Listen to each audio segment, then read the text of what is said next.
सम्माननीय सभामुख महोदय, नेपालको संविधानले निर्दिष्ट गरेका 3 तहको शासन प्रणाली बमोजिम कार्य सम्पादन गर्दै नेपाल सरकारको समृद्ध नेपाल, सुखी नेपालीको नारालाई साकार पार्न ऊर्जा जलस्रोत तथा सिँचाइ क्षेत्रको विशिष्ट भूमिका रहेको र यस क्षेत्रको समग्र विकासका लागि मार्गचित्रसहित मन्त्रालय दृढताका साथ लागि परेको छ।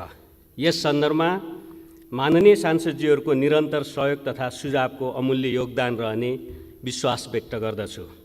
सम्मानित सभामुख महोदय, आर्थिक वर्ष 2077-78 को लागि यस मन्त्रालयको सङ्घीय कार्यक्रमका लागि प्राप्त कुल 79 अर्ब 29 करोड 48 लाख बजेट मध्ये ऊर्जातर्फ 72 अर्ब 60 करोड 3 लाख र जलस्रोत तथा सिँचाइतर्फ 26 अर्ब 69 करोड 45 लाख विनियोजन प्रस्ताव रहेको छ।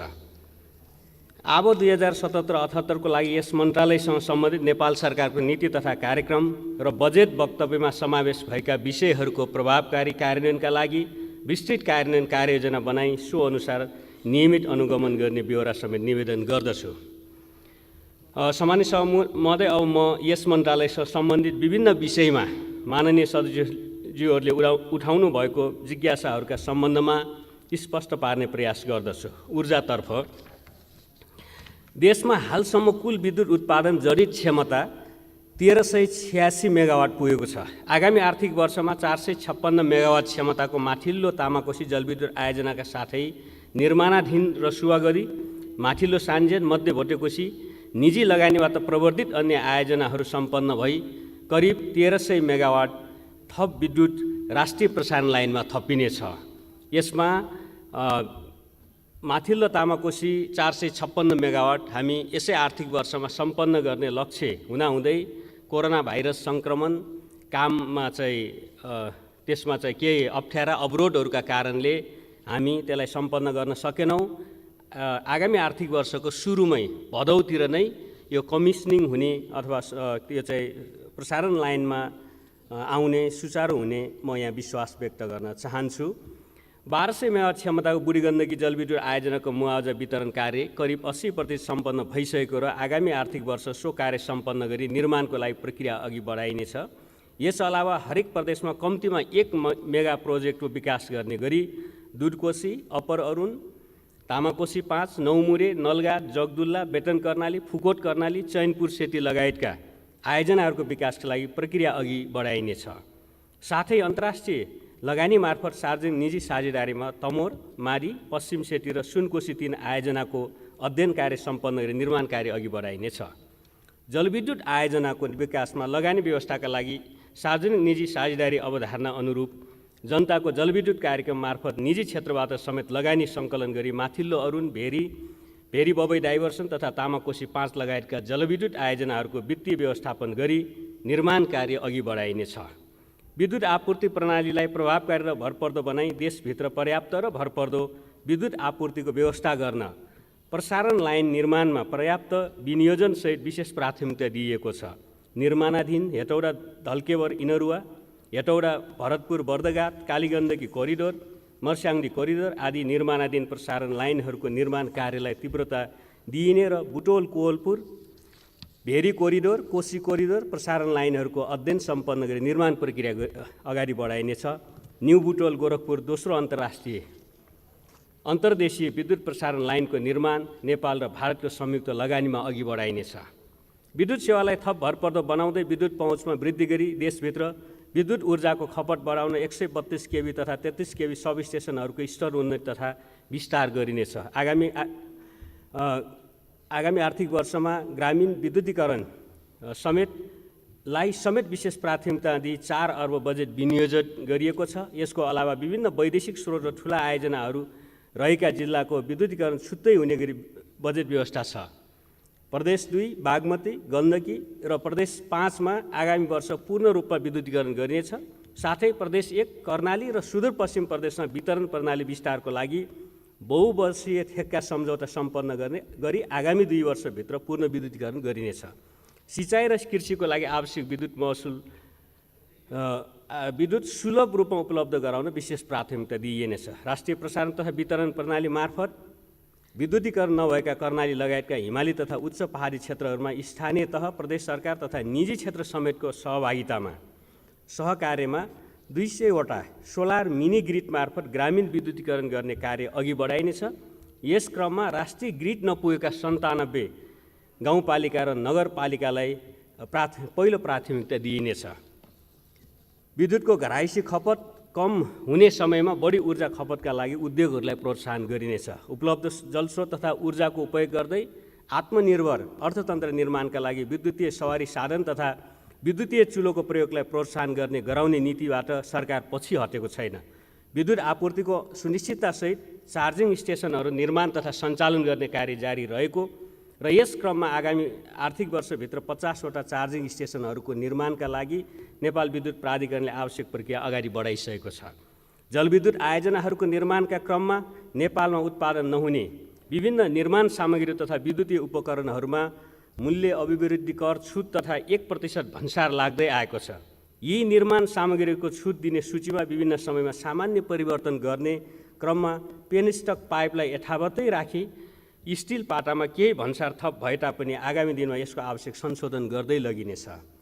जलस्रोत तथा सिँचाइतर्फ देशमा उपलब्ध जलस्रोतको विकास, व्यवस्थापन तथा उपयोगका लागि 3 तहका सरकार तथा उपयोगकर्ताहरूबाट जलस्रोतको योजनाबद्ध रूपमा संरक्षण, विकास, व्यवस्थापन, समन्वयात्मक एवं बहुआयामिक उपयोगका लागि नीतिगत व्यवस्थाका साथै आगामी आर्थिक वर्षमा प्रमुख तथा ठुला नदीहरूको बेसिन योजना बनाउने कार्य सम्पन्न गरी कार्यान्वयन गरिनेछ। यस अन्तर्गत हालसम्म 6000वटा नदीनालाहरू भनेर हामी अध्ययन गर्दै आएका थियौँ र त्यसका चाहिँ सहायक नदीहरूसहित करिब 23000 नदी नाला र त्यस सहायक खोलाहरूका समेत अध्ययनको काम भइरहेको छ र बेसिनको गुरु योजना निर्माण काम अघि बढेको छ। यस अन्तर्गत कोशी र राप्ती बेसिनको काम सम्पन्न भइसकेको छ। सिंचित कृषि क्षेत्रको अभिवृद्धिका लागि राष्ट्रिय गौरवका सिक्ता, रानी जमरा, कुलरिया, भेरी बबई डाइभर्सन र बबई सिँचाइ आयोजनाको निर्माण कार्यलाई शीघ्र सम्पन्न गर्ने गरी थप तीव्रता दिइने र सम्पन्न भागमा पानी समेत सञ्चालन गरिँदै आएको छ।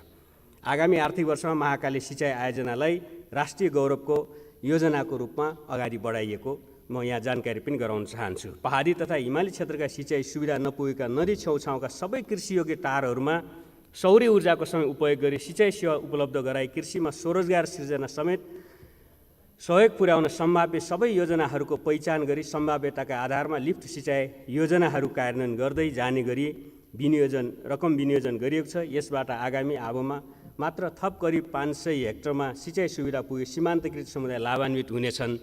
माननीय सदस्यहरू, यसमा चाहिँ एकीकृत ऊर्जा तथा सिँचाइ आयोजना अन्तर्गत बेसिन वाइज चाहिँ आयोजनाहरू राखिएको, त्यसमा केही कार्यान्वयनमा गएको, केही सम्भाव्यता अध्ययन र कार्यान्वयनमा जाने गरी माननीय सदस्यहरूले दिनुभएका आयोजना लगभग हामीले सबैजसो समेटेका छौँ। यद्यपि केही प्रश्नहरू यहाँ उठेका छन्, त्यसलाई पनि हामी समेट्ने कोसिस गर्नेछौँ।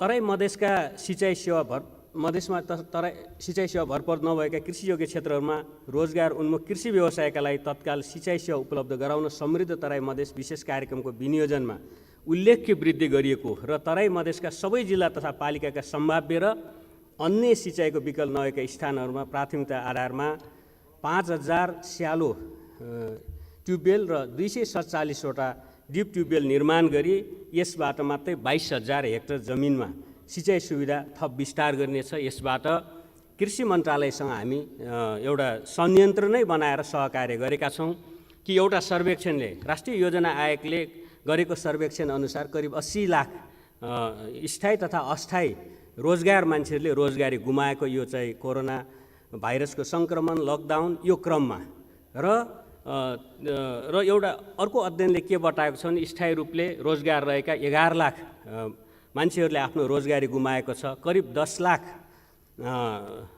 युवा युवतीहरू भारत लगायत तेस्रो देशहरूबाट आउने आँकडा छ र हरेक वर्ष 5 लाख नयाँ श्रम शक्ति चाहिँ बजारमा आउने गर्छ। यसरी मात्रै मोटो रूपले हेर्दा 26 लाख जनशक्ति बेरोजगार हुने या त्यसको लागि रोजगारी सिर्जना गर्नुपर्ने सरकारलाई चुनौती या दबाब छ। यसलाई सबभन्दा धेरै कृषि क्षेत्रमा नै हामी रोजगारी सिर्जना गर्न सक्छौँ, स्वरोजगार बनाउन सक्छौँ। त्यसको लागि यो चाहिँ हामीले 5000 स्यालो ट्युबवेल, 247वटा डिप ट्युबवेल सङ्घबाट मात्रै, प्रदेशमा स्थानीय तहहरूमा पनि यस प्रकार कार्यक्रमहरू हुन्छन्। यसरी चाहिँ हामी समन्वयात्मक रूपले गऱ्यौँ भने सिँचाइबाट सिँचाइ सुविधा पुर्याउने, कृषिले मल, बिउ, बिजन, प्राविधिक सहयोग भयो भने त्यो चाहिँ रोजगारीको लागि तयार भएका या रोजगारी गुमाएका व्यक्तिहरू सोझै रोजगारीमा, स्वरोजगारमा या उत्पादनमा जाने, उत्पादन वृद्धि हुने र अहिले जो नयाँ महामारीले हामीले आर्थिक रूपमा भोगिरहेको समस्या पनि हामी सजिलो गर्न सक्छौँ भन्ने हाम्रो विश्वास रहेको छ।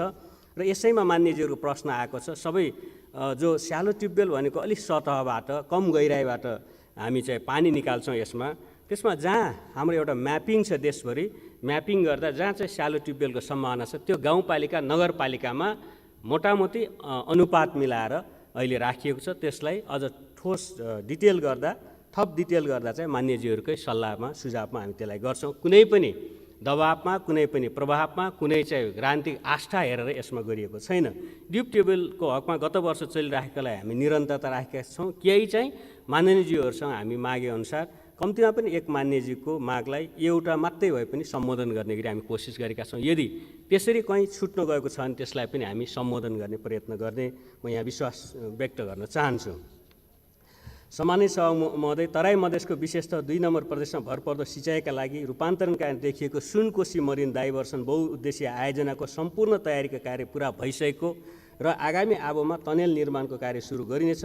तमोर चिस्याङ, कालीगण्डकी तिनाउ, मारीदाङ, सुनकोशी कमला डाइभर्सन जस्ता बहुउद्देश्य आयोजनाहरूको समेत अध्ययन सम्पन्न गरी सम्भाव्यता तथा प्राथमिकताका आधारमा कार्यान्वयन प्रक्रियालाई अगाडि बढाइनेछ। सुनसरी मोरङ कोशी पम्प तथा वितरण, चन्द्रनहर, बागमती, नारायणी लिफ्ट, महाकाली लगायतका ठुला सिँचाइ प्रणालीलाई पूर्ण क्षमतामा सञ्चालन गरी करिब 3 लाख हेक्टर सिञ्चित क्षेत्रमा भरपर्दो रूपमा सिँचाइ सेवा उपलब्ध गराई कृषि उत्पादकत्व र रोजगारीमा थप वृद्धि गर्न तिनको मर्मत, सुधार तथा पुनर्स्थापना कार्यलाई समेत प्राथमिकता दिइएको छ।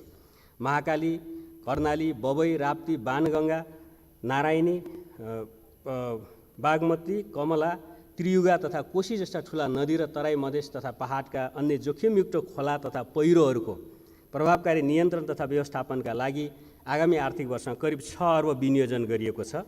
महाकालीको दार्चुला, गोकुलेश्वर समेत रौतहट, सिराहा, अरुण, किमाठाङका लगायतका कटान तथा डुबानबाट संवेदनशील स्थान तथा तार बजारहरूको संरक्षणलाई कार्यलाई प्राथमिकताका साथ राखिएको छ।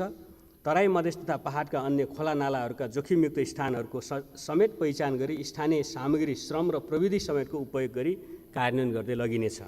तराई मधेसका सीमा क्षेत्रमा हुने कटान डुबानलाई दिगो रूपमा न्यूनीकरण गर्न भारतसँगका द्विपक्षीय संयन्त्रहरूलाई थप प्रभावकारी बनाइनुका साथै समस्याग्रस्त स्थलहरूको नियमित रूपमा संयुक्त अनुगमन र निरीक्षण गरी समस्या समाधानका उपायहरूको प्रभावकारी रूपमा कार्यान्वयन गरिनेछ। आगामी आबोमा पाल्पा र उदयपुर गरी थप 2 स्थानमा मौसमी राडारको स्थापना गरी सञ्चालन गरिने र आधुनिक तथा स्वचालित जल तथा मौसम मापन उपकरण एवं प्रणालीको थप विस्तार तथा सुदृढीकरण गरी बाढी, चट्याङ, हावा, हुरी जस्ता जल तथा मौसम पूर्वानुमान प्रणालीलाई थप भरपर्दो बनाइनेछ। जल मौसम सम्बन्धी सूचना मौसमी टेलिभिजन समेत उपलब्ध गराइने र यसबाट जल मौसम जन्य विपदहरूबाट हुन सक्ने मानवीय तथा पूर्वाधार, कृषि, पर्यटन, हवाई उड्डयन लगायतमा हुने सम्भावित क्षति तथा जोखिम न्यूनीकरणमा थप सहयोग पुग्नेछ। सशर्त अनुदान एवं प्रदेश तथा स्थानीय तहहरूबाट समेत ग्रामीण ऊर्जा, सिँचाइ तथा नदी नियन्त्रण सम्बन्धी कार्यहरू हुने हुँदा ती कार्यक्रमहरूबाट समेत कतिपय आवश्यकताहरू पुरा हुने अपेक्षा गरिएको छ। जलस्रोत, सिँचाइ, जल मौसम तथा जल उत्पन्न प्रकोप सम्बन्धी अध्ययन, अनुसन्धान, अन्वेषण एवं नवप्रवर्तनशील प्रविधिको विकास तथा उपयोगमा जोड दिइनेछ। सम्मानित सभामुख महोदय, मैले यसरी मान्यजीहरूबाट उठेका विषयहरूलाई सरसर्ती सम्बोधन गर्ने प्रयास गरेँ। यसरी हेर्दा अहिलेसम्म हाम्रो नेपालमा कृषि भूमि 26,41,000 हेक्टर रहेको छ। सिँचाइयोग्य भूमि 17,66,000 हेक्टर रहेको छ। यसमध्ये सिँचाइ संरचना विकास भएको 14,78,000 हेक्टर अथवा 84% हामी सिँचाइ पुर्याउन अथवा संरचना निर्माण गर्न सफल भएका छौँ। सतह सिँचाइ 9,79,000 हेक्टर, भूमिगत सिँचाइ 4,79,000 हेक्टर गरेर 68% र 32% को यसको हिस्सा रहेको छ। जल उत्पन्नतर्फ सङ्घीय कार्यक्रमबाट हालसम्म तटबन्ध निर्माण 1060 किलोमिटर निर्माण भएको छ। जग्गा उकास यसबाट 10,876 हेक्टर भएको छ र राष्ट्रिय गौरवका आयोजनाहरू मैले अघि नै बताइसकेँ। सिक्टा, बबई, भेरी बबई, रानी जमरा, कुलरिया, सुनकोशी मरिन, महाकाली तेस्रोबाट 2,50,000 हेक्टर जमिनमा सिँचाइ सुविधा पुग्ने हुन्छ यो सबै सम्पन्न गर्दा। र एउटा अध्ययनले के बताएको छ भने हाम्रो कुल गारस्टी उत्पादन अथवा जीडीपीमा कृषि क्षेत्रको 27% योगदान रहेको छ र यो राष्ट्रिय गौरवका आयोजनाहरू पुरा गर्दा थप 2% हाम्रो कुल गारस्टी उत्पादनमा थप योगदान पुर्याउन सक्छ भन्ने अध्ययनले देखाएको छ। त्यसैले यसलाई हामी प्राथमिकता साथ नै काम गरिरहेका छौँ र यो सबै विनियोजित बजेटबाट कृषि क्षेत्र सिँचाइले मात्रै जलस्रोत तथा सिँचाइले मात्रै 28 लाख श्रम दिन रोजगारी सिर्जना गर्ने तथ्याङ्क पनि हाम्रो अध्ययनले बताएको छ। सामान्य सभा महोदय, ऊर्जातर्फ हामी अहिलेसम्म हाम्रो ऊर्जा संरक्षणको कोण, ऊर्जा खपतको कोण र ऊर्जा सुरक्षाको कुरो गर्दा अहिले पेट्रोलियम जन्य ऊर्जा हामीले 60% उपभोग गर्दै आएका छौँ, कोइला 20% उपयोग गर्छौँ र विद्युतीय ऊर्जा जम्मा 13% यसको हिस्सा रहेको छ र अन्य ऊर्जाहरू विभिन्न खालका अहिले बायोग्यास अन्य थुप्रै खालको गर्दा 7% अन्य ऊर्जाको हिस्सा रहेको छ। यसरी हेर्दा हामीले हाम्रो रणनीति के हुनसक्छ ऊर्जा क्षेत्रमा खास गरी चाहिँ भन्दा हामीले बिस्तारै विद्युतीय ऊर्जाले अन्य ऊर्जालाई विस्थापन गर्दै जाने, त्यसले एकातिर हामी पेट्रोलियम जन्य उत्पादन चाहिँ हामी बाहिर आयातमा निर्भर रहेका छौँ। त्यसैले कुनै पनि बेला हामी 2072 सालतिर देख्यौँ, अरू समयमा देख्यौँ कि हामी राम्रोसँग सप्लाई गर्न सकेनौँ भने हामी कस्तो खालको ऊर्जा सङ्कटमा पर्छौँ, डिजल पेट्रोलको लागि, ग्यासको लागि भने हामी आफैले भोगिसकेका छौँ। त्यसैले बिस्तारै पेट्रोलियम जन्य, कोइला जन्य ऊर्जालाई विस्थापन गर्दै जाने, विद्युत ऊर्जाको हिस्सा बढाउँदै जाने नै हाम्रो रणनीति रहेको छ। यसरी हेर्दा चाहिँ यसको लागि चाहिँ हामीले अलिकति इनर्जी मिक्स पोलिसी अन्तर्गत हामी ऊर्जा सम्मिश्रण अन्तर्गत हामी कम्तीमा पनि हामी जलाशययुक्त आयोजना, रन अफ रिभर, त्यसै गरी चाहिँ पिकिङ रन अफ रिभरलाई कमसेकम मिश्रित गर्ने, केही सोलरका हिस्साहरू हुने र त्यसो गर्दा चाहिँ हामी अहिले हामी बढी रन अफ रिभर खालका हाम्रो आयोजनाहरू छन् जसबाट झन्डै 1400 मेगावाट आएको छ र आजको डेटा हेर्दा चाहिँ पिक टाइममा गत वर्ष यही बेला 1350 मेगावाट हाम्रो पिक डिमान्ड थियो भने अहिले 1250 मेगावाट पिक डिमान्ड थियो भने अहिले घटेर 1100 मेगावाटमा आएको छ। भन्दा अहिले पनि रातको समयमा हाम्रो हरेक रात कम्तीमा 1 करोड नत्र 2 करोडको विद्युत हाम्रो खेर गइरहेको अवस्था छ। जब साउन, भदौ, असोज पिक टाइममा पुरा क्षमतामा उत्पादन हुन्छ, झन्डै 1400 मेगावाट हामी आफ्नै उत्पादनले हामीलाई आत्मनिर्भर पनि हुन्छौँ र यस्तै खालको अहिलेको जस्तै सङ्कट रहँदा हामीलाई 200 देखि 300 मेगावाट रातको टाइममा विद्युत खेर जाने अवस्था छ र यसलाई हामी खपत खास गरी विद्युतीय चुलो लगायतका घरेलु उपकरणहरू जो विद्युतबाट सञ्चालन हुने उपकरणलाई प्रोत्साहन गर्ने, जसको लागि हामी भन्सार शुल्क हेऱ्यौँ, गत वर्ष 15% इन्डक्सनमा थियो भने अहिले घटाएर त्यसलाई 5%मा प्रस्ताव गरिएको छ। विद्युतीय गाडीहरूको चर्चा भयो, 5वटा क्याटेगोरी गरिएको छ, विगतमा एउटै क्याटेगोरीमा थियो। सार्वजनिक गाडीहरूमा भन्सार वृद्धि गरिएको छैन, 1% नै कायम छ। बाँकी 5वटा क्याटेगोरीमा त्यहाँ चाहिँ अलिकति सुविधायुक्त गाडीहरूलाई बढाउने भनेर चाहिँ अर्थ मन्त्रालयले केही प्रस्ताव गरे जो छलफलकै क्रममा रहेको छ। मान्यजीहरूको पर्याप्त सुझावहरू पनि आएको छ। हामी भन्सार अन्तःशुल्क या अन्य करहरूलाई नियमित हामी परिमार्जन समय अनुकूल गर्दै पनि गएका छौँ। त्यसैले त्यसतर्फ पनि यहाँ मान्य सदस्यहरूको जो पर्याप्त चाहिँ सुझावहरू आएको छ, विज्ञहरूको सुझावहरू पनि आएको छ, त्यसतर्फ पनि पक्का पनि सरकारको ध्यानाकर्षण भएको छ र आगामी दिनमा विद्युतीय चुलो, विद्युतीय गाडी लगायतका हामी आन्तरिक खपतमा हामीले जोड गर्नेछौँ। त्यसै गरी अहिले पनि हाम्रा पूर्वाधार अभावले औद्योगिक क्षेत्रहरूमा जति डिमान्ड भएको त्यति सप्लाई गर्न पाएका छैनौँ। 300 देखि 400 मेगावाटको सप्लाई हामी औद्योगिक क्षेत्रमा हामी सप्लाई गर्न सक्ने सम्भावना छ, प्रक्षेपणहरू छ, त्यसलाई हामी पूर्वाधार निर्माण गरेर त्यो सम्भव हामी बनाउन सक्छौँ। आगामी वर्ष 1300 मेगावाट विद्युत हामी नयाँ जडित क्षमतामा आउँदैछ। त्यसमा यो वर्ष हामीले 1000 मेगावाट सम्पन्न गर्ने कुरो गऱ्यौँ, झन्डै 200 मेगावाट सम्पन्न भएको छ। यो लकडाउन कोरोना धेरै कारणहरूले त्यो हाम्रो लक्ष्य पनि अर्को वर्ष सरेको छ र अहिले हामीले बिना आँकडा भनेका छैनौँ कि एउटा आँकडाले निर्माणको चरणमै रहेका आयोजनाहरू हेर्दा आगामी वर्ष 3000 मेगावाट हाराहारीमा हाम्रो विद्युत क्षमता जति क्षमता नै पुग्दैछ त्यसलाई हामी चाहिँ मार्केट क्रिएट गर्ने कुरो नै हाम्रो लागि चुनौती पनि छ, एउटा नयाँ अवसर पनि छ। त्यसैले घरेलु बजार नै हामीले सुनिश्चित गर्ने, ऊर्जामा हामी आत्मनिर्भर हुने, ऊर्जामा हामी रणनीतिक रूपले चाहिँ सुरक्षित ठाउँमा रहने, जसलाई हामी ऊर्जा सुरक्षा पनि भन्छौँ, त्यो रूपले हाम्रो सरकारको नीति रहेको छ, मन्त्रालयले त्यसमा काम गरिरहेको छ। साथै हामी क्षेत्रीय बजार भारत बङ्गलादेशका बजारमा पनि पुर्याउने गरी सबै पूर्वाधारहरू हामी निर्माण गरिराखेको कुरो पनि म यहाँ राख्दै सामान्य सभामुख महोदय कि हाम्रो जल तथा ऊर्जा आयोगले गरेको 2015मा गरेको प्रक्षेपण हेर्दा कस्तो देखिन्छ भने 2040सम्म 4.5% ग्रोथ रेट रह्यो भने पनि कम्तीमा पनि 1915 मेगावाट हामीले 4.5 को ग्रोथ रेट हुँदा पनि हामीलाई जरुरी पर्छ। 7.2% ग्रोथ रेट हुँदा चाहिँ 29,427 मेगावाट हामीलाई चाहिन्छ र 2030 को मात्रै हुँदा पनि र हामी नजिकै के अरे सन् 2025 को मात्रै कुरो गर्दा पनि 4.5% को ग्रोथ रेटमा पनि 5,787 मेगावाट हामी आफैलाई चाहिन्छ घरेलु के अरे चाहिँ उपयोगको लागि। त्यसरी हेर्दा चाहिँ 7.2%ले 6,617 मेगावाट र 9.2 को ग्रोथ रेट रह्यो भने 7,366 मेगावाट हामीले सन् 2025मै हामीलाई आवश्यक पर्छ।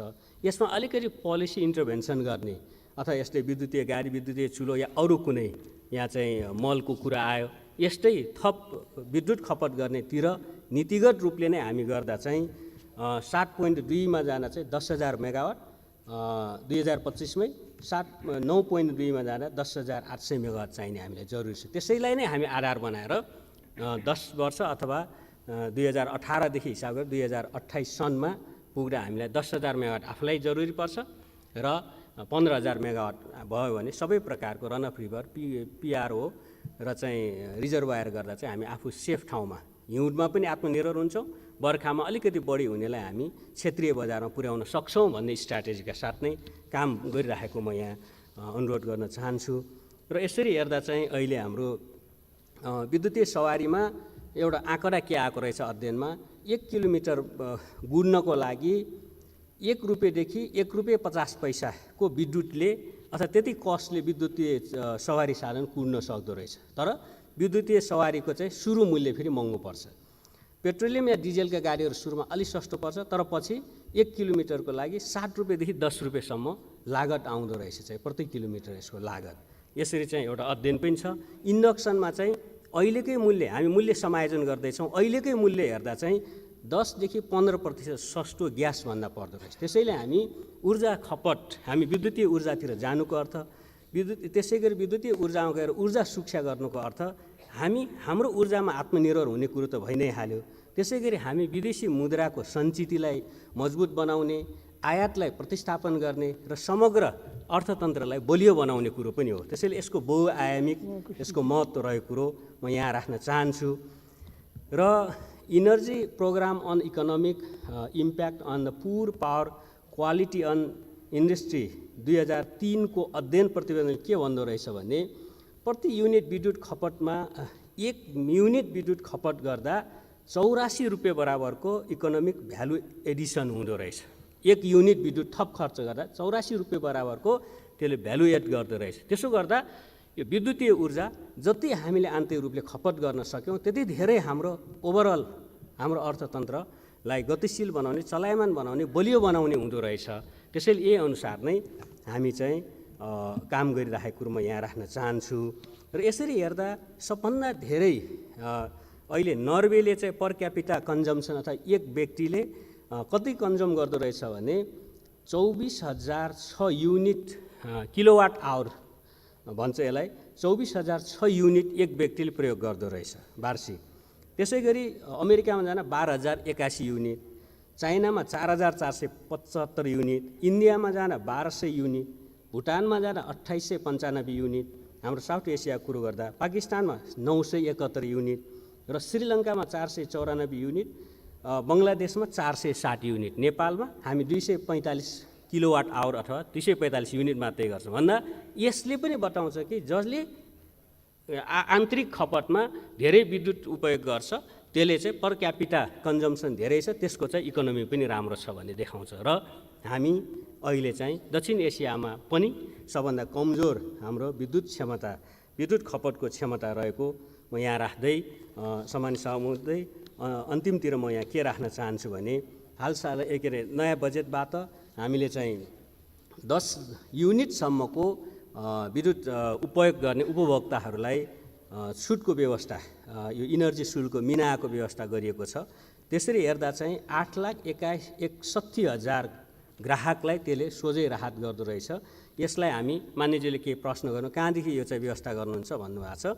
यसलाई हामी इआरसीमा हामी प्रस्ताव गरे विद्युत नियमन आयोगमा प्रस्ताव गरेका छौँ। विद्युत प्राधिकरणले नै मूल्य समायोजन गर्दैछ कि 10 युनिटसम्म उपभोग गर्ने 8,61,000 ग्राहकलाई सधैँको लागि निःशुल्कमा वितरण गर्ने व्यवस्था हामी गर्दैछौँ। यो एउटा खुसीको कुरो हो। त्यसै गरी यो लकडाउन अवधिमा 150 युनिटसम्म खपत गर्ने ग्राहक अहिले हाम्रो देशमा कति रहेछन् 31,30,000 गारस्टे ग्राहक रहेछ 31,30,000, जसको लागि चाहिँ 25% छुटको व्यवस्था गरिएको छ। र बजेट मार्फत के प्रस्ताव गरिएको छ भने 250 युनिटसम्मलाई 15% छुटको, त्यसो हुँदा 3,33,000 थप ग्राहकलाई त्यसले सुविधा दिन्छ। यसरी हेर्दा 1,30 करोड बराबर लकडाउनकै बेलामा विद्युत उपयोगमा छुट अथवा शुल्कमा छुट दिने यहाँ चाहिँ प्रस्ताव अहिले बजेटले गरेको छ। औद्योगिक ग्राहकहरूको डिमान्ड शुल्क चाहिँ मिना गर्ने सरकारले चाहिँ प्रस्ताव गरेको छ बजेटमा, जसबाट 1,82 करोडको राहत औद्योगिक ग्राहकहरूलाई हुँदो रहेछ। यसरी हेर्दा हामी सिँचाइ र सामुदायिक खानेपानीको डिमान्ड शुल्क मिनाएको प्रस्ताव गरेका छौँ बजेट मार्फत। र यो सबै छुटहरू गर्दा हामी केहीलाई मूल्य समायोजन गर्छौँ, केही चाहिँ सरकारबाट त्यो चाहिँ नेपाल विद्युत प्राधिकरणलाई त्यो चाहिँ रकम निकासा गर्ने व्यवस्था हुन्छ। यसरी हेर्दा 11,62 करोडको सोझै विद्युत शुल्कमा छुट पाउने व्यवस्था हुँदो रहेछ ग्राहकहरूलाई। यो अहिले कोरोनाले प्रभावित अर्थतन्त्रलाई जनजीवनलाई केही न केही राहत दिन्छ भन्ने हाम्रो विश्वास रहेको कुरो म यहाँ राख्न चाहन्छु। सामान्य सभामुख महोदय र विभिन्न विषयहरू माननीय सदस्यहरू विभिन्न जिज्ञासाहरू आएका छन्। एउटा जिज्ञासा आउँदा चाहिँ हामी यो सन्तुलित खालको प्रादेशिक रूपले सन्तुलित विकास होस् भनेरै एकीकृत ऊर्जा तथा सिँचाइ यो पहाडी तथा हिमाली क्षेत्रमा लिफ्ट सिँचाइ र साना आयोजनाहरू, त्यसै गरी तराई मधेसमा चाहिँ समृद्ध तराई मधेस कार्यक्रम र नयाँ प्रविधिको चाहिँ यो तटबन्धहरू अथवा नदी नियन्त्रणका साना कार्यक्रमहरू, बाँकी ठुला जनता जलविद्युत आयोजना रहेका छन्। यो रूपले यहाँ चाहिँ कार्यक्रमहरू राखिएको छ। केही छुट हुन गएका रहेछन्, सम्बोधन हुन नसकेका रहेछन् भने हामी यही सीमाभित्र नै सम्बोधन गर्ने मान्य सदस्यहरूलाई विश्वास दिलाउन चाहन्छु। केही कुरो फेरि चाहिँ त्यहाँ राम्रोसँग सावधानीपूर्वक अध्ययन नगरेर पनि आए कि जस्तो पनि लागेको छ। मान्यजीहरूले रोल्पा र झापामा धेरै भयो, हाम्रो हुम्लामा कम भयो भन्ने खालको पनि आयो। मैले बेलुकी गएर हेरेको हुम्लामा एउटै शीर्षकमा एकीकृत ऊर्जा तथा सिँचाइ आयोजनाको शीर्षक मात्रै 22वटा आयोजना रहेछ। त्यसैले मान्यजीहरूलाई सावधानीपूर्वक आयोजनाहरू पनि हेरिदिनु हो भने केही कुरो यहाँ हाउसमै उठाइराख्नुपर्ने नहुन पनि सक्छ।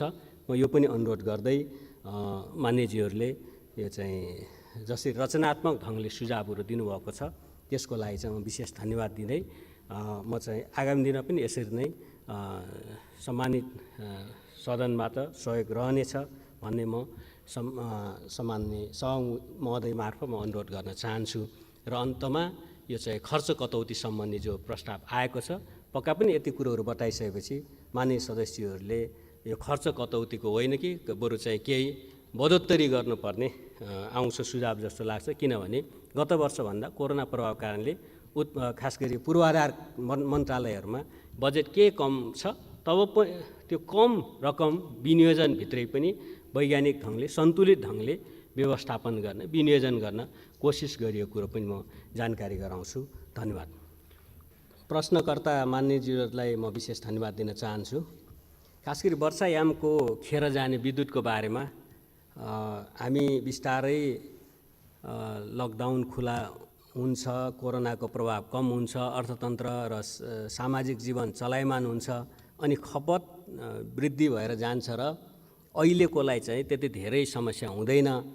त्यसपछि अलिकति बचत हुनेलाई हामी इनर्जी एक्सचेन्ज मार्फत खास गरी भारतमा पठाइरहेका छौँ गत वर्षदेखि। त्यसलाई अझ विस्तार गरेर इनर्जी एक्सचेन्जकै विन्डोबाट केही विद्युत भारतीय बजारमा प्रतिस्पर्धामा डे अहेड मार्केट अथवा दिनदिनैको बजारमा पनि लाने गरी हामी कानुनी र त्यहाँ चाहिँ व्यापारै गर्ने दिनदिनैको त्यहाँ चाहिँ बजारमा त्यो तयारी गरेका छौँ। र भारतीय सरकारी कम्पनी एनबिबिएन भन्ने छ, त्यो कम्पनीसँग एनइएको जोइन्ट भेन्चरमा कामहरू गर्ने, खास गरी आफ्नो काम एनबिबिएन मार्फत त्यहाँका मार्केटमा अब सहकार्य गरेर गर्ने खालको तयारी भएको छ। तेस्रो कुरो चाहिँ हामी अलि दीर्घकालिक रूपले भारतीय तथा बङ्गलादेशको बजारमा जाने गरी विभिन्न चाहिँ कामहरू भएका छन्। त्यस अन्तर्गत चाहिँ भारतीय सरकारको यो क्रस बोर्डर इलेक्ट्रिसिटी ट्रेडिङको गाइडलाइन बनेको छ। त्यसअनुसार केही कार्यविधिहरू बन्ने क्रममा छन् र त्यसको निकै प्रोग्रेस भएको छ। छिटै नै केही समय अगाडि भारतीय ऊर्जा सचिव नेपाल भ्रमणमा आउँदा कर्टेसी कलको सन्दर्भमा चाहिँ हाम्रो यो चाहिँ मुख्य चासो छ भन्दा चाहिँ म फर्किने बित्तिकै त्यसलाई अगाडि बढाउँछु भन्नुभएको थियो। अहिले जानकारी पाउँदा त्यो क्याबिनेट त्यो मन्त्रालयसम्म पुगेको छ। त्यो पनि त्यो कार्यविधि पनि अन्तिम रूप भयो भने अथवा त्यो स्वीकृत भयो भने हामी इनर्जी एक्सचेन्जको माध्यमबाट जाने, त्यसै गरी चाहिँ हामी खुला बजारमा पनि जाने त्यो अवस्था बन्छ र त्यसो गर्दा हामीसँग सरप्लस भएको विद्युत हामी व्यवस्था गर्न सक्छौँ। बाँकी मैले अघि पनि पर्याप्त चाहिँ घरेलु उपयोगको लागि कुन कुन क्षेत्रलाई प्रोत्साहन गरिरहेको छौँ नीतिगत रूपले, व्यवहारिक रूपले भन्ने कुरो मैले सम्मानित सदनलाई जानकारी गराइसकेको छु। यसरी हामी समग्रमा हाम्रो चाहिँ विद्युतको खपत बढाउने एकातिर, अर्कोतिर चाहिँ यसै बर्खा सिजनको विद्युतलाई पनि खपत गर्ने रणनीति कार्ययोजनाहरू बनाएको कुरो म जानकारी गराउन चाहन्छु। कोभिड-19 को प्रभाव निजी क्षेत्र र निजी उत्पादकहरूले भोगिराखेको समस्या सुरुदेखि नै हामी यसलाई सम्बोधन गर्ने कोसिस गरेका छौँ। अत्यावश्यक सेवामा निर्माण क्षेत्र, विद्युत क्षेत्रको निर्माण थिएन, तर सामान्य प्रधानमन्त्रीसँग विशेष अनुरोध गरेर आइसोलेटेड ठाउँमा रहेका आयोजनाहरू, खास गरी सुरुङ खन्ने, नदी किनारमा नदी डाइभर्सनका कुरा, अरू काम अलि अलग्गै ठाउँमा हुन्छ। त्यसैले सबै सुरक्षा उपायहरू अपनाएर आयोजनाहरू सञ्चालन गर्नुपर्छ भन्ने मैले अनुरोध गरेको थिएँ। र त्यही अनुसार चाहिँ क्याबिनेटले विद्युतीय लगायतका निर्माणका कामहरूलाई पनि अत्यावश्यक सेवामा राखेर यो निर्माणको काम सरकारले सुरुदेखि नै रोकिन दिएन। एकाध समस्याहरू आए तर बिस्तारै आयोजनाहरू सुचारू भए। अहिलेसम्म लगभग सबैजसो आयोजनाहरू सञ्चालित छन्। झन्डै 3200 मेगावाट क्षमताको आयोजनाहरू निर्माणका क्रममा रहेकाहरू अहिले निर्माण काम भइरहेछ। यो लकडाउनले प्रभावित छैन, त्यो व्यवस्था गरिएको छ। बाँकी निजी क्षेत्रसँग हामी निरन्तर संवादमा छौँ। एउटा कार्यदल बनाएका छौँ, त्यसका प्रतिवेदन अन्तिम चरणमा पुगेको छ, जसले उहाँहरूले विगतमा भोग्नुभएका समस्याहरूलाई प्रतिवेदन दिन्छ, त्यसलाई हामी सक्दो सम्बोधन गर्छौँ। कोरोना प्रभावकै बारेमा हामी मन्त्रालयबाट एउटा कार्यदल बनाउने तयारी गरेका छौँ। राष्ट्रिय योजना आयोगले समग्र अर्थतन्त्रमा परेको प्रभावको अध्ययन गरिरहेको छ, त्यो प्रतिवेदन पनि हामी हेरिरहेका छौँ। र अहिलेको स्थिति अलिक सामान्यकृत भएपछि त्यो कार्यदल बनाएर अध्ययन गरिसकेपछि निजी क्षेत्र पनि हुन्छ, सरकारका प्रतिनिधि हुन्छ, विज्ञहरू हुन्छ, जसबाट हामी वर्ल्ड ब्याङ्क लगायतका बहुपक्षीय संस्थाहरूसँग पनि कुरो गरेका छौँ कि यो विद्युत क्षेत्रका निजी क्षेत्रलाई परेको प्रभावलाई हामी न्यून गर्न, राहतको लागि एउटा कोष खडा गर्न खोजेका छौँ। त्यसको लागि चाहिँ सहयोगको हामीले अपेक्षा गरेका छौँ भनेर कुरो गरेका छौँ।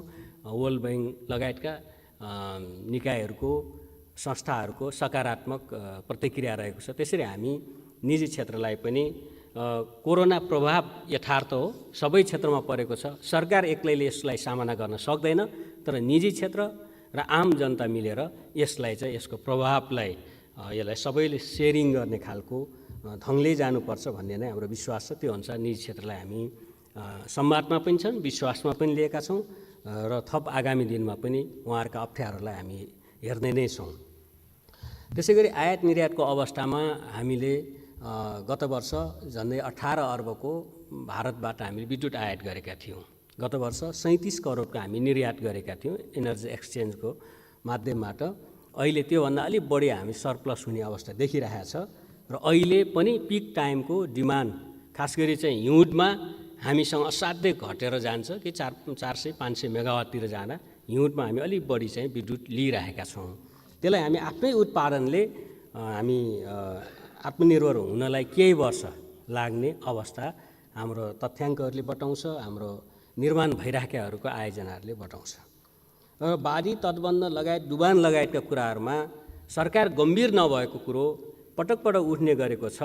तर चाहिँ हामी सङ्घीय सरकार, प्रदेश र स्थानीय सरकारहरूको कार्यविभाजन स्पष्ट रूपमा छ। त्यस अन्तर्गत जतिखेर म यो मन्त्रालयमा आउँदै गरेको थिएँ 5 अर्ब यसमा बजेट थियो चाहिँ नदी नियन्त्रण या तटबन्ध विपद व्यवस्थापनहरूमा। त्यसको दोस्रो वर्ष सङ्घीयता कार्यान्वयन गर्दा 2.5 अर्ब 2.5 अर्ब प्रदेशहरूमा गयो, 2.5 अर्ब सङ्घमा रह्यो। त्यसले हामी जति सक्छौँ प्रभावकारी कामहरू गर्न कोसिस गरेका छौँ। त्यसैले हाम्रो अनुरोध मन्त्रालयको कि चाहिँ प्रदेश सरकारहरूको पनि स्थानीय तहहरूको पनि त्यहाँ गएका बजेटहरूलाई यो क्षेत्रमा पनि प्राथमिकताका साथ विनियोजन गरियोस्, काम गरियोस् भन्ने हाम्रो सुझाव रहिआएको छ। हामी बेला बेला समन्वय पनि गरिरहेका छौँ, बैठकहरू पनि गरिरहेका छौँ। र यस वर्ष यसलाई बढाएर हामी अघि मैले बताइसकेँ 4 अर्ब पुर्याएका छौँ।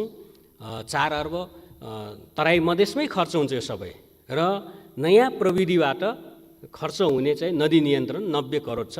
4 अर्ब 90 करोड चाहिँ हामी यो क्षेत्रमा विनियोजन गरेको हुनाले बिस्तारै फेरि सङ्घीय सरकारले अलिकति काम बढाएको अवश्य पनि हो, हाम्रो एकदम स्रोत कम हुँदा पनि।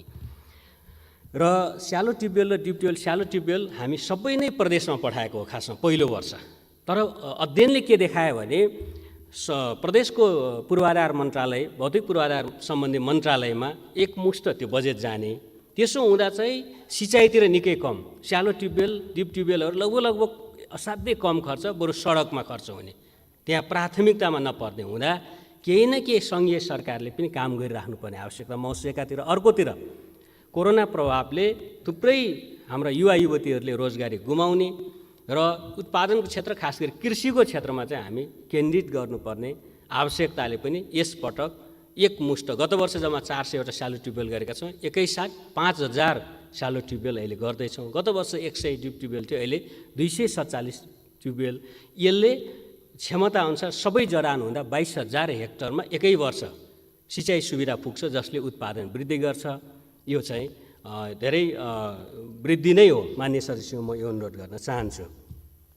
जहाँसम्म एमसिसी प्रसारण लाइनका कुराहरू मान्य अर्थमन्त्रीले बताइसक्नु भएको छ अघि नै। र यो एमसिसी आयोजना, एमसिसी त्यसलाई चाहिँ नेपालमा सञ्चालन गर्ने एमसिए अथवा मिलेनियम च्यालेन्ज अकाउन्ट छ, जो अर्थ सचिवको नेतृत्वमा छ। त्यसमा चाहिँ हाम्रो मन्त्रालयबाट एकजना सहसचिव र विद्युत प्राधिकरण एमडी पनि त्यसमा प्रतिनिधि हुनुहुन्छ। त्यसै गरी सडक विभागबाट एकजना पूर्वाधार मन्त्रालयबाट भौतिक पूर्वाधार मन्त्रालय एकजना सहसचिव हुनुहुन्छ। त्यसो हुँदा चाहिँ त्यसले चाहिँ सञ्चालन गरिरहेको छ र अहिले अर्थ मन्त्रालयको मार्फत छ यो आयोजना। सडक र विद्युत पूर्वाधार भए पनि, यद्यपि हामी चाहिँ फेरि योसँग सरोकारवाला मन्त्रालय भएको हुनाले जानकारी छ। यसमा यो हाउसमै छलफलको लागि रहेको छ। यसबारेमा धेरै बोल्नुपर्छ जस्तो मलाई लाग्दैन कि हामीले एउटा चाहिँ प्रसारण लाइन पहाडै पहाड 400 केबी क्षमताको प्रसारण लाइन निर्माण गरेका छौँ, प्रस्ताव गरेका छौँ एउटा मास्टर प्लानमा। अर्को पूर्व पश्चिम हाइवेको प्यारलाल पूर्व पश्चिम 400 केबी प्रसारण लाइन छ, जो भरतपुरदेखि इन्द्रुवासम्मको धेरैजसो खण्ड निर्माण भइसक्यो, केही सम्पन्न हुँदैछ। बुटोल खण्ड निर्माण हुँदैछ। बुटोलदेखि दैजीसम्मको, कञ्चनपुरको दैजीसम्मको खण्डमा डिपिआर हुँदैछ। र इन्डियातिर चाहिँ 5वटा क्रस बोर्डर ट्रान्समिसन लाइन, चीनतिर 2वटा cross border transmission line 400 kV क्षमताको छ। यो हाम्रो राष्ट्रिय प्रसारण लाइन गुरु योजना हो, मास्टर प्लान हो, त्यो अनुसार काम गरिरहेको छ। त्यसको एउटा पार्ट लप्सी फेरीदेखि रातामाटीदेखि दमौली हुँदै बुटोल खण्ड पनि हो, पहाडबाट जाने। र दमौली हुँदै फेरि पहाडै पहाड चाहिँ खास गरी चाहिँ पञ्चेश्वरसम्म, पश्चिम सेती पञ्चेश्वरसम्म जान्छ, पूर्वतिर चाहिँ अरुण हुँदै यो चाहिँ चाँगे, हाङपाङ चाँगेसम्म जान्छ। यसरी यो हाम्रो मास्टर प्लान छ। यस अन्तर्गत यो हो। विगत सरकारहरूले यसमा चाहिँ एमसिसी प्रोजेक्ट त्यसरी अघि बढ्यो। के गर्ने? हाउसमा नै बहसमा रहेको हुनाले यसमा चाहिँ व्यक्तिगत रूपले मैले के बताउनुपर्छ जस्तो मलाई लाग्दैन। यद्यपि यसमा फेरि चाहिँ अब बाबुराम भट्टराईको नेतृत्वमा शान्ति प्रक्रिया के अरे उहाँलाई शान्ति प्रक्रिया ल्याउने त्यसो त्यहाँ यसै गर्नलाई भन्ने जस्ता यो कुरो त्यति सान्दर्भिकता छ जस्तो मलाई लाग्दैन। मान्यजीलाई पनि प्रश्न सोधिसकेपछि यो चाहिँ त्यति सान्दर्भिक भयो जस्तो आफैलाई पनि लागेन होला जस्तो मलाई लाग्छ। शान्ति प्रक्रिया अलग विषय हो, यो चाहिँ प्रसारण लाइन अलग विषय हो। अझ त्यसभन्दा पनि फरक चाहिँ टिङ्कर प्रहरी चौकीमा, यो मलाई धेरै जानकारी पनि छैन, हुने कुरो पनि भएन सबै विषयहरू। जनयुद्धकालमा प्रहरी चौकी हटाइयो अनि अहिले आएर बाटो बनाउन दिइयो भने जस्तो यस्तो हुने एकदम मिल्दै नमिल्ने खालको, मन्त्रालयगत रूपले पनि नमिल्ने, सन्दर्भ पनि नमिल्ने प्रश्न गर्दा मान्यजी म आश्चर्य परेँ।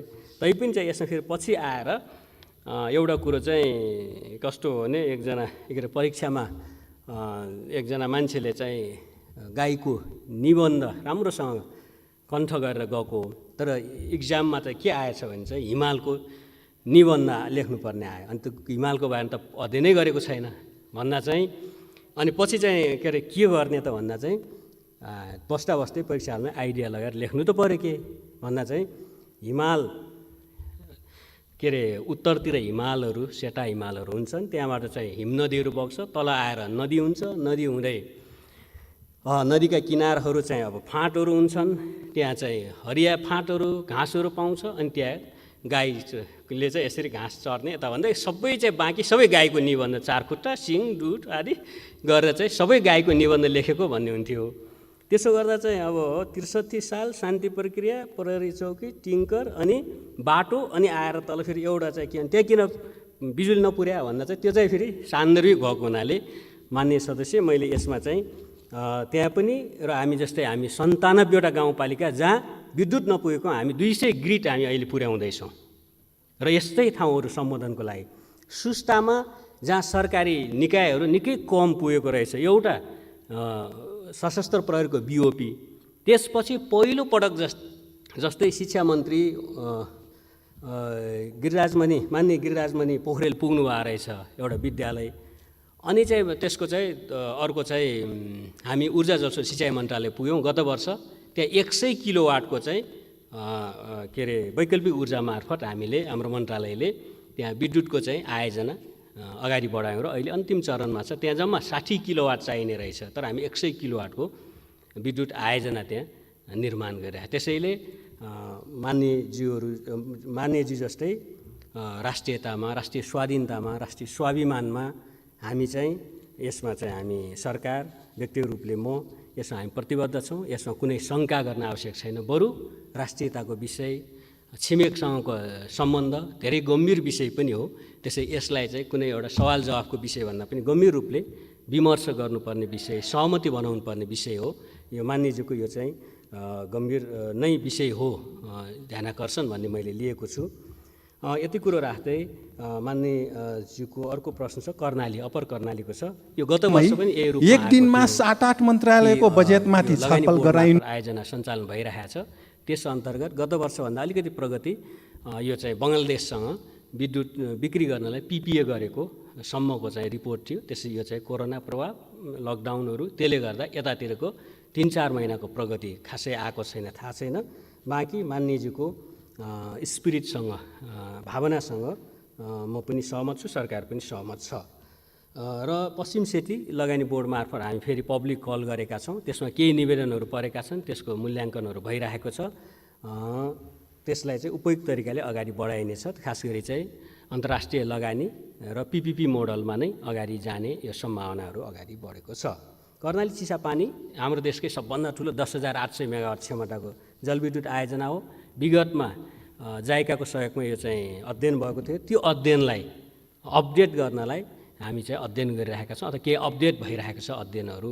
त्यसैले यो सरकारको प्राथमिकता छ, सरकारको चासोमा छ।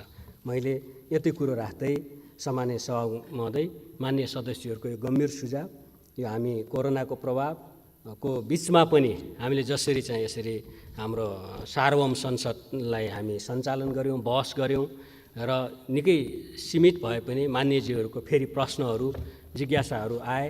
यसलाई सम्मान गर्दै यो पुरै हाउसकै र पुरै जनताकै आवाज हो भन्ने कुरोलाई आत्मसात गर्दै सम्मान गर्दै आगामी दिनमा पनि मान्यज्यूहरूको सल्लाह सुझावलाई अपेक्षा राख्दै यसलाई हामी विनियोजन जो गरिएको छ यसलाई अधिकतम सन्तुलित ढङ्गले गरिएको छ।